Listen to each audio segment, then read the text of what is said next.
Players, GamerDad here, and we are profiling Gem Knights, as the new intro said. Hope you enjoyed it.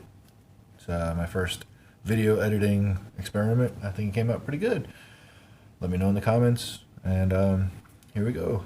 We'll start with the monsters, because that's what everybody always starts with. So here we go. We have 1, 2, 3 Gem Knight Lazuli.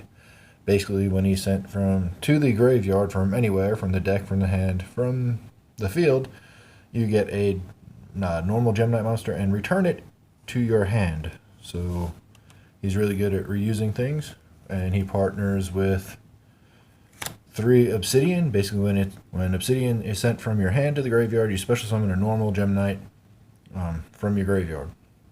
So since a couple of, well, only one that I run is a Gemini. This guy will special summon him from the graveyard if he's in there, and then you can normal summon him and use the Gemini effect. Otherwise, he's just recurring your monsters to make your plays keep going. And then we have our normal monsters. We have Garnet. He's a normal monster with 1900 attack. 1900 isn't that big nowadays, but he's your best attacking normal monster. I actually do prefer Sapphire. You could set Sapphire, and a lot of times your opponent will have trouble getting over him because he's got 2100 defense. But this deck is susceptible to back row. So some of the monsters that you can make with Sapphire are good, and I don't want to have to rely on using the new fusion support to bring out the monsters that this guy can make. So I run him at 2. And then we run 2 Tourmaline. He's 1600 attack, 1800 defense. He's middle of the road, but he's a name that you need for some of your fusions, and he's also Thunder, which you need for some of your fusions. Then we have Gem Knight Lapis. He helps make your Lapis Lady Lazuli, which is an excellent card. Other than that, he's useless, so you run him at 1. And 1 Gem Knight Amber. Thought about bringing him up to 2, but I think one could be enough, I think. So basically, he's a Gemini monster, and his Gemini effect is when he's Gemini summoned, you can discard a Gem Knight card to return one of your banished Gem Knight monsters to your hand. So what you would do is, bring him out with Obsidian, banish Obsidian to get Gem Knight Fusion, and then normal summon him, use his effect to ditch Gem Knight Fusion, get Obsidian back, and then you just keep plussing with him. It's only once per turn, but he's good. Then the non-Gem Knight specific monsters, we've got 2 Gem Armadillo. Basically, when he's summoned, he adds any other Gem Knight monster to your hand. It's good, but I guess I would run 3. However, I only have 2, and for some reason he's about $18 now, so we're just going to keep him at 2. The only problem with him is he's a rock, so you're limited onto what you can do with him once he's on the field. 1700 attack doesn't do a whole lot. Then we have Rescue Rabbit. Basically, you normal summon him, banish him, and you have 2 Gem Knights on the field as long as they're the same name and still in your deck. Since we run 2 of all the vanillas, you should be able to get him off if you draw into him early enough. If not, he's completely dead. So he may come out, I'm not sure. But we'll test more.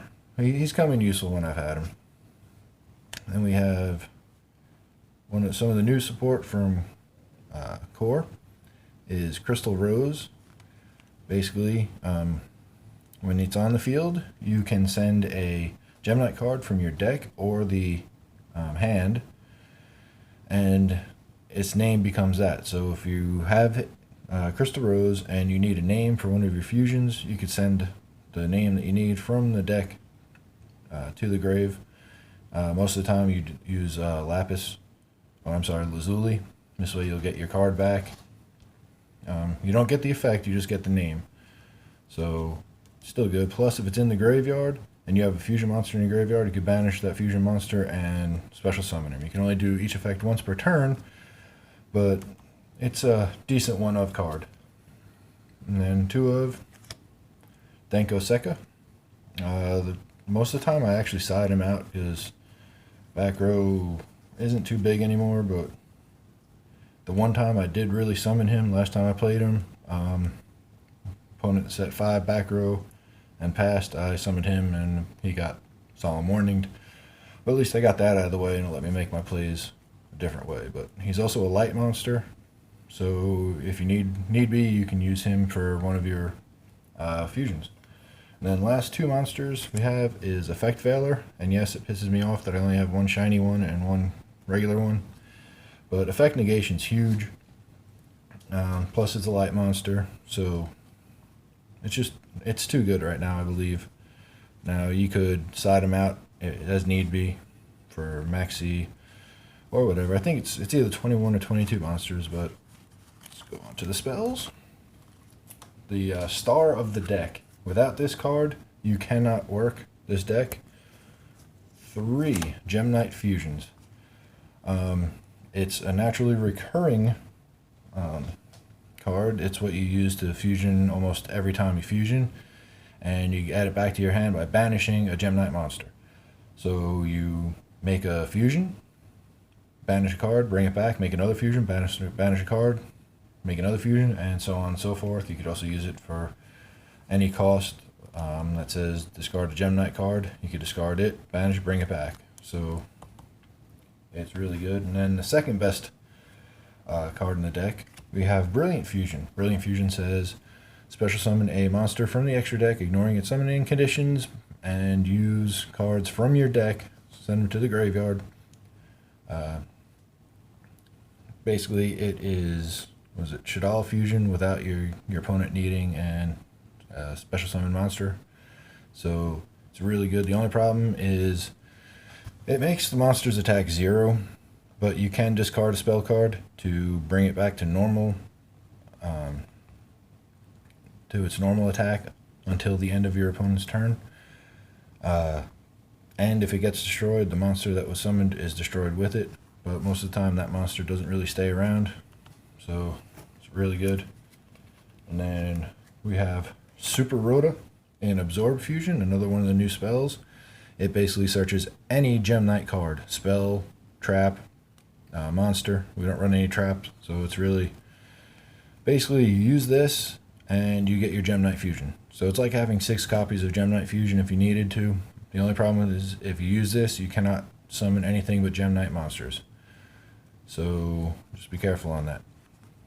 You can use a second effect to banish monsters in your hand, or you control to fusion summon a monster, but that's just, excuse me, too much of a resource drag, so you just use the first effect to search. Then we have 3 Unexpected Die. I'm probably going to cut this down a little bit. I'm not sure. Either this or probably take out Rescue Rabbit for another Amber. But basically this says if your opponent has a monster and you don't, if you control no monsters, whether your opponent has one or not, you can special summon a normal monster from the deck, and it stays on the field if you want it to. Most of the time you do Sapphire or Garnet. Be nice if you could use it for Amber, but Gemini monsters are effect monsters in the deck, unfortunately. And for a little bit of protection, 2 MSTs, 1 Raigeki, because getting rid of your opponent's monsters is usually a good thing. It makes for better OTKs. And then because I don't like running too many cards, and you really need to get to your Gem Knight Fusion, and I don't like Gem Knight Turtle because he's too slow, we run 3 Upstarts. And that is the entire main deck, 40 cards exactly. Like I said, there's some changes I'm probably going to make, but for right now, that's it. So now going on to the extra deck, we have 2 Gem Knight Lady Brilliant Diamond. She takes 3 monsters, which is why you normally get her with Brilliant Fusion. And her effect is you can only summon her once per turn. You contribute I'm sorry, you could send one face-up Gem Knight monster you control to the graveyard, special summon any other Gem Knight monster, fusion monster from your extra deck, ignoring its summoning conditions, including herself if you want to. 3,400 attack. She is your main beater. She's how you get to almost all your combo pieces that you need without like completely negging yourself card-wise. Most of the time, I like to bring out Gem Knight Master Diamond. 2,900 attack. He gains 100 for each Gem Knight card. That includes spell cards in the graveyard. And he can banish a level 7 or lower Gem Knight Fusion monster from your graveyard, and it gains its effects. Which is really awesome with him, especially if your graveyard has anything in it. But he's pretty much your out to towers, I would say, because he gains all that attack. So he's your easiest out to towers anyway. We run 2 Zirconia. He's level 8 and 2,900 attack. He's tough. Can't be targeted with Phoenix Chain. So that's good. And he also gets around lose a turn, I believe. Now for the 1-ofs, we have 1 Prismora. Once per turn, you discard a Gem Knight card, and he's bent. Anyway, you discard a Gem Knight card, target 1 card your opponent controls, and destroy it. Amethyst, the reason I run Sapphire, when he leaves the field, you return all set spell and trap cards to the hand. So if you're worried that your opponent has a Mirror Force or Deprison and you don't have any other way of dealing with it, fuse into him, then fuse for another monster using him, and all your opponent's set spell and trap cards are gone. I think this may be one of the most underrated fusion monsters. You have 1 Citrine, who's basically a 2,200 Armades. He would be so much better if his attack was bigger, but it's not. So most of the time, you can use him from the graveyard with Master Diamond. So Master Diamond is then, however high he is attack-wise, Armades. But other than that, he's also a level 7. Not that that really matters anymore. I used to run Big Eye, don't run Big Eye anymore. Then we have Aquamarine, another reason for Sapphire. Basically, when he leaves the field, you target 1 card your opponent controls and return that target to hand. So he's like a compulsory escape device. Then we have a Seraphonite, which basically is a double summon. You need her if you want to go to a first turn felgrand and durendal, which can happen. And one of my favorite extra deck monsters came out a set or 2 ago. Gem Knight Lady Lapis Lazuli. She hits the field, sends a Gem Knight card from the extra deck or deck, and then deals 500 damage for every special summon monster on the board, including your opponent's.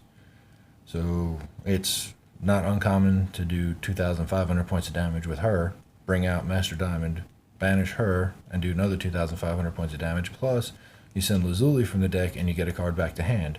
So not only are you burning, but you're getting a card back to hand too. She's just awesome. And that's it with the fusions.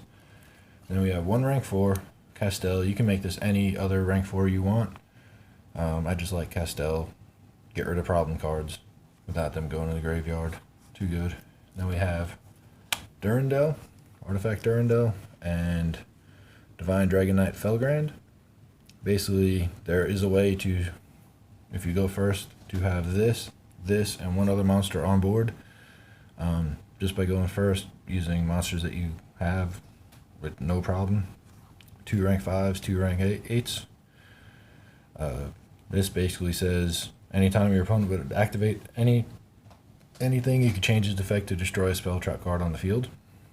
So, or if you really want to be a dick, you can wait for them to search for cards and then use the second effect, and then both players shuffle their hands into their deck and draw the same number of cards. It can get you out of a dead hand if you can make it, but if you can make it, your hand wasn't that dead anyway. But he's just good protection.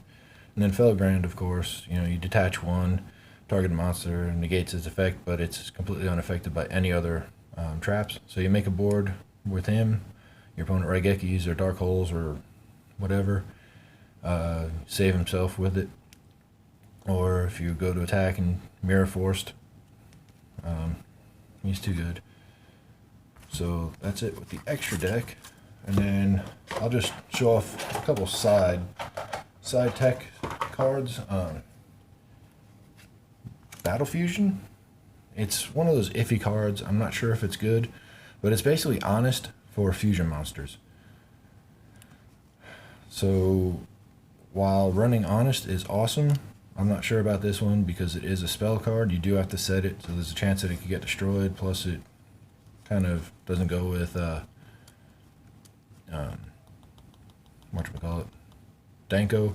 However, you can use it to attack with to get over, say, towers if you need it. I think it's a really strong card. I have not yet used it, but I like it. Then we have a third MST Twister Spell Shattering Arrow for Cleaforts.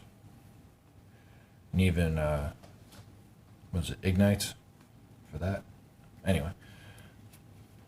And we have Flying Sea for Tellas and BA. Hit the tripod, sorry.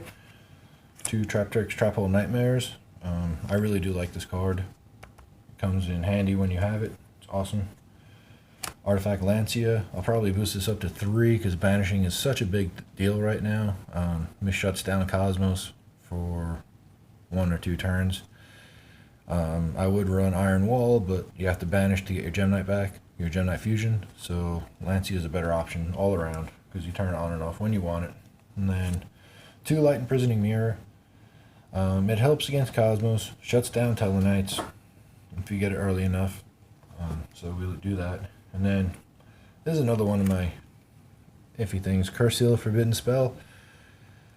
Because you have Gem Knight Fusion, which always comes back, you're not negating yourself when you use this because you just bring it back. But something like Necros or even Cleese, if you time it right, you can stop like the scout play, you can stop their Kaleidoscope or Mirror or whichever one you want to stop on Necros. I haven't used it yet, but in theory, that's good. But that's my side deck for now, and hopefully we'll find out tomorrow how it is. And I hope you enjoyed the profile. Let me know what you think of it. I'm going to try to get some dual videos to you. And that's that. So enjoy and keep playing. See you later.